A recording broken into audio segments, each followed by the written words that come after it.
اللہم صلی علی محمد عبدک و رسولک النبی الأمی الصلاۃ والسلام علی سید الانبیاء والمرسلین وعلی آلہ وصحابہ اجمعین۔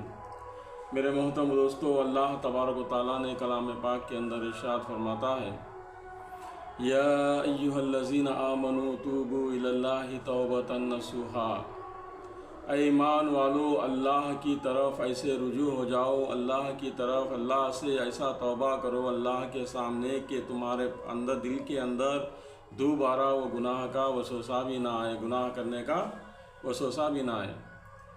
میرے محترم دوستو، یہ نصوحہ جو تھا، یہ نصوحہ ایک آدمی تھا۔ اس کے بارے میں تفسیر کے اندر لکھا ہے کہ نصوحہ جو تھا نہ عورت تھا نہ مرد تھا، بلکہ ایک نہ عورت تھا نہ مرد تھا۔ اب میں کیا الفاظ سے آپ لوگوں کو کہوں، بہرحال اس کے اندر عورتوں کی سی عادت تھی۔ تو ایک مرتبہ وہ عورتوں کے ساتھ بیٹھا ہوا تھا، اس وقت میں وہاں پر ایک سانپ نکلا۔ تو سانپ نکلنے کے بعد نصوحہ عورتوں کے ساتھ ساتھ کہنے لگا، ہے کوئی مرد جو سانپ کو مارے، بول کر چلانے لگا نصوحہ۔ مطلب عورتوں کی سی عادت نصوحہ کے اندر تھی، عورتوں کے ساتھ زیادہ اس کا اٹھنا اور بیٹھنا تھا۔ ایک مرتبہ ایک بادشاہ کی بیٹی کی شادی ہوتی، تو نصوحہ چند عورتوں کے ساتھ شادی میں تشریف لے جاتا۔ شادی میں جانے کے بعد میں بادشاہ کے محل کے اندر جاتے تو دیکھتے کہ بادشاہ کے بیٹی کا ہار، ہیرے جواہرات سے لدا ہوا ہار وہاں پر رکھا ہوا تھا۔ ہیرے جواہرات سے لدا ہوا ہار وہاں پر رکھا ہوا تھا۔ تو نصوحہ کی نظر اس ہار پہ گرنے کے بعد میں نصوحہ اس ہار کو چرا لیتا۔ جب شہزادی بادشاہ کی بیٹی جب تیار ہو کر اپنے کمرے کے اندر آتی تو دیکھتی کہ وہاں پر ہار نہیں رہتا۔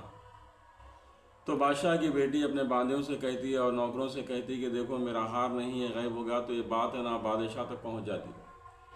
تو بادشاہ حکم دیتا کہ محل کے تمام دروازے بند کر دو، محل کے تمام دروازے بند کر دو، اور ہر ایک کی، چاہے مرد ہو چاہے عورت ہو، ہر ایک کی تلاشی لو، اور جس کے بھی پاس ہار ملیں گا اس کا سر قلم کر دیا جائے گا۔ میرے دوستو، یہ بات جب بادشاہ جب یہ بات بادشاہ بولتا کہ جس کے بھی پاس ہار ملیں گا اس کے سر کو قلم کر دیا جائے گا، یعنی کہ سر کو اس کے اڑا دیا جائے گا، تو نصوحہ کے اندر ایک ڈر اور خوف پیدا ہو جاتا۔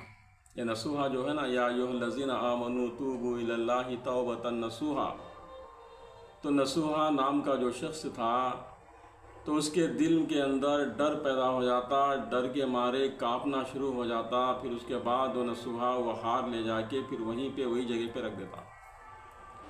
تو اللہ تبارک و تعالیٰ ایک کلام پاک کے اندر ارشاد فرماتے ہیں، یہ آیت کی تفسیر کے اندر ہے کہ یا ایھا الذین آمنوا، اے ایمان والو، توبوا الی اللہ توبۃ نصوحا، تم اللہ کے سامنے ایسی توبہ کرو، اللہ سے ایسا رجوع ہو جاؤ جس طریقے سے وہ نصوحہ چوری کرنے کے بعد اس کے دل کے اندر ڈر اور خوف کیسا ہو گیا تھا، ویسا اللہ کا ڈر اور اللہ کا خوف ہمارے اندر بھی آنا ہے، بولے اللہ تبارک و تعالیٰ۔